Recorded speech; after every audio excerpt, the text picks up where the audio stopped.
Interview বোর্ডে যদি আপনাদেরকে এরকম কোনো নাম্বার পয়েন্ট আকারে যে ভগ্নাংশ নাম্বার দেওয়া হয়, এই নাম্বারগুলোকে রাউন্ড আপ বা রাউন্ড ডাউন করে দিতে চান, সেক্ষেত্রে যেভাবে কাজটি করব সেটা আমরা আজকে দেখব।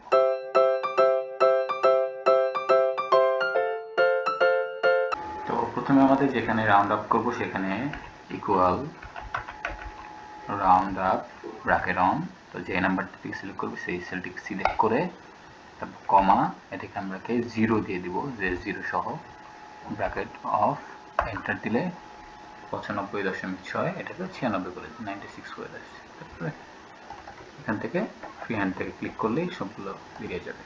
এরপর থেকে যদি আমরা রাউন্ড ডাউন করতে চাই, just simple as usual round down, ঠিক একইভাবে যে নাম্বারটিকে সিলেক্ট করব করে 0 ব্র্যাকেট অফ, 95 নেমে গেছে। তো রাউন্ড আপ রাউন্ড ডাউন একদম ইজিভাবে আমরা এইভাবে করতে পারি।